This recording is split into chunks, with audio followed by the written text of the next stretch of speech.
Vamos começar a falar sobre literatura colonial, né? Existem as escolas literárias, vou falar na ordem: trovadorismo, humanismo, quinhentismo, classicismo, barroco, arcadismo, romantismo, realismo, naturalismo, parnasianismo, simbolismo, pré-modernismo e modernismo. Vou começar a falar primeiro da literatura colonial, que é aquela primeira literatura na descoberta do Brasil, na chegada do Pedro Álvares de Cabral. Como a gente já sabe, Pedro Álvares de Cabral, em 1500, veio para o Brasil. Por que ele veio para o Brasil? Porque a União Ibérica, que é Portugal mais Espanha, estavam em uma constante inovação tecnológica, uma inovação marítima naquela época, e uma expansão territorial. Eles queriam crescer, né? Queriam se expandir e também tinham uma motivação mercantilistas. Eles queriam ir atrás de metais preciosos, por isso foram ao Brasil.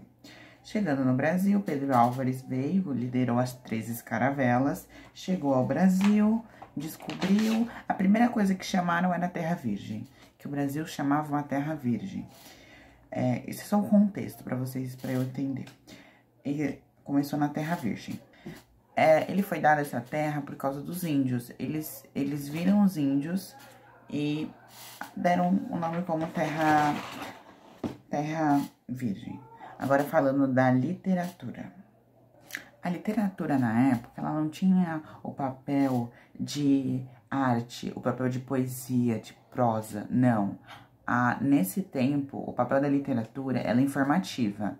Era para informar ao rei chamado, na época, Rei Daniel II, e essa famosa literatura eram textos descritivos, ou seja, não tinha a intenção de produzir arte, era só para descrever, para mostrar o que viu, e é crônica de viagem e relatos.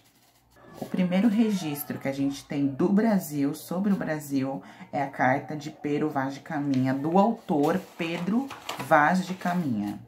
Nessa carta, ele, destinada lá para o rei Dom Manuel I, ela tinha um caráter... Calma aí. Ela tinha intenção de mostrar o que eles viram quando chegaram no Brasil. Ou seja, vou resumir a carta. A carta fala que o lugar é banhado por mar, que é praia de ponta a ponta, que encontraram os índios desinibidos, sem vergonha alguma, e eles achavam que aqueles índios precisavam ser salvos, porque eles estavam perdidos, eles não tinham cultura, e eles precisavam instalar a cultura europeia para salvar esses índios. Sendo que os índios já tinham a sua cultura, já tinham a sua arte, né? Já tinha toda a sua história, sua cultura e etc. Então, duas características dessa carta é a ideia salvacionista, que é você achar que você tem que salvar aquele povo, e o eurocentrismo, né? Eurocêntrica, que é achar que a cultura europeia era melhor, por isso que eles tinham que ser apresentados aquela nova cultura, aquela cultura. Outras duas cartas bem importantes é a carta Duas Viagens ao Brasil, de Hans Stend, e Viagem à Terra do Brasil, de Jean Lery. A primeira é de 1557, a segunda é de 1560. Essa carta do Stend, Duas Viagens ao Brasil, ela tem uma visão negativa sobre o Brasil. Porque Stend veio para o Brasil, ficou preso por 9 meses, porque os índios tupinambás prenderam ele, então ele tinha a imagem desses índios que eles eram selvagens, tinha a ideia antropofágica, que os índios comiam seus próprios inimigos.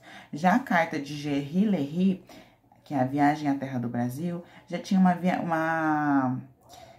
uma visão mais positiva. Ele já simpatizava mais com os índios, continuava ainda com o tupinambás, antropofágicos. Só que nessa carta, ele percebe que aquelas pessoas não precisavam ser salvas, que elas já tinham seus hábitos, suas culturas, seus costumes, elas não precisavam ser salvas pela cultura europeia. Por isso que ela é bem importante. Essas são as 3 cartas.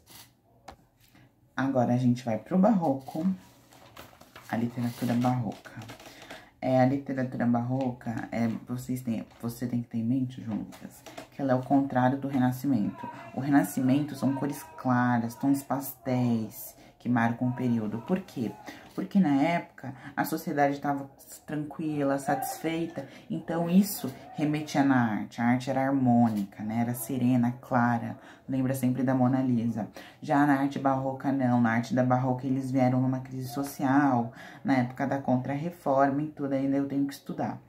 Da Contra-Reforma. Isso acaba também refletindo na arte, numa arte obscura, numa arte angustiada, numa escura, rebuscada, tá?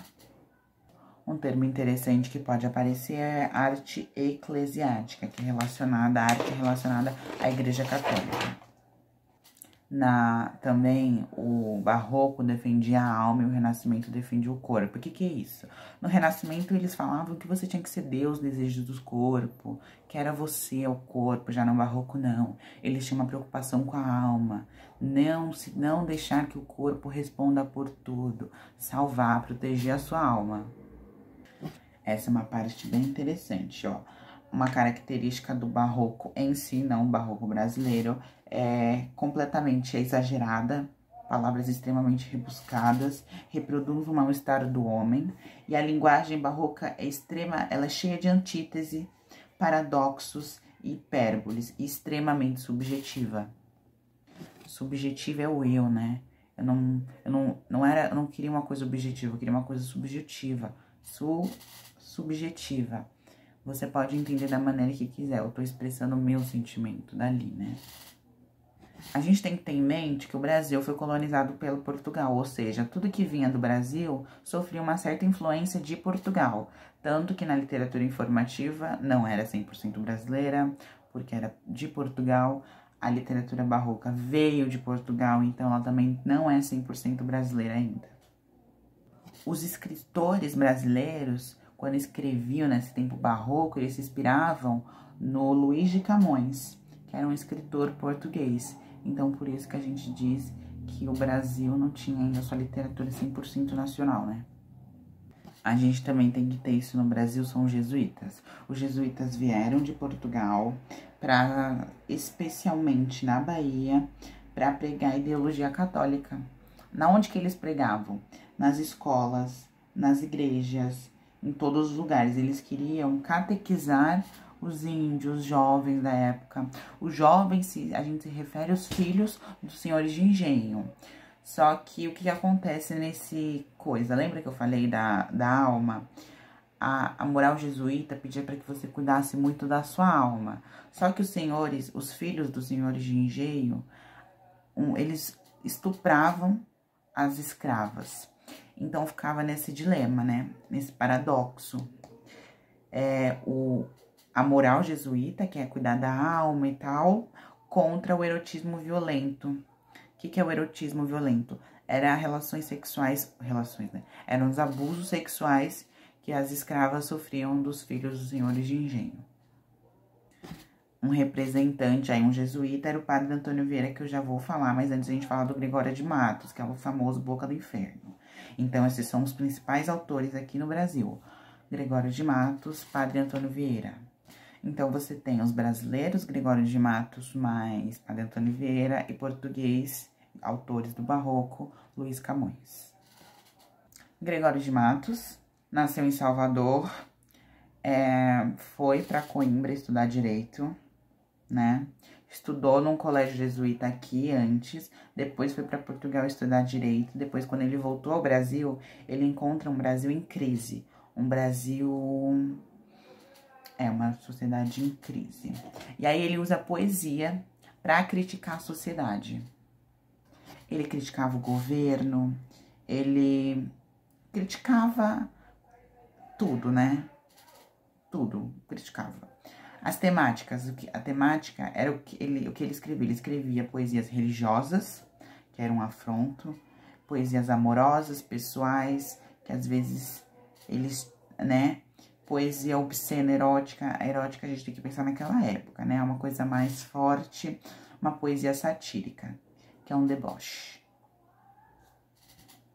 Olha, aqui é um trecho bem interessante, que ele escrevia poesia erótica e satírica que condenava a Bahia, os portugueses, os padres, os colonos, porque eles vinham explorar, saíram de Portugal para explorar o Brasil. Então, eles criticavam, isso era, né, bem forte. Criticava a falta de ética e hipocrisia que imperava naquele lugar, por isso, Boca do Inferno. Ele foi considerado herege, que herege é quando você não segue as regras, que é admitida pelaquele grupo. A primeira ele se escapou, mas depois não, ele foi lá para África, morreu de malária. Padre Antônio Vieira é um jesuíta que veio para Salvador, acho, né? Veio para Brasil com a Companhia de Jesus. Ele nasceu em Lisboa, veio para cá catequizar, né? Veio com os jesuítas e ele era a favor da escravidão dos negros e contra a escravidão dos índios. Ele queria trocar os índios pelos negros. Ele veio catequizar esses índios, então por isso que ele protegia. Ele começou a defender fortemente, abertamente a população indígena, né, na época. Só que ele, depois de ver uma escravidão negra, acabou que ele não gostou e ele tomou para si que ele era contra qualquer tipo de escravidão, seja de negros, seja de índios. Só que isso, na época, a economia daquele lugar funcionava com os escravos. Então, acabou que ele comprou muita briga com muitos senhores, né? Que as pessoas que se beneficiavam com a escravidão, né? Que ganhavam dinheiro, os senhores, acabaram não gostando dessa atitude, né? Desse pensamento desse padre. Como eu falei, ainda não era uma coisa... Essa literatura ainda... A literatura barroca, ela não era arte. Ela ainda era crítica, né? Crítica social. E o padre Antônio Vieira fazia sermões, os sermões dados por ele aos fiéis católicos. A coisa que ele mesmo defende, né? Ele usava temas do cotidiano, ou seja, ele pegava elementos do cotidiano e juntava com a Bíblia e falava repensar assim, será que você realmente faz o que está na Bíblia?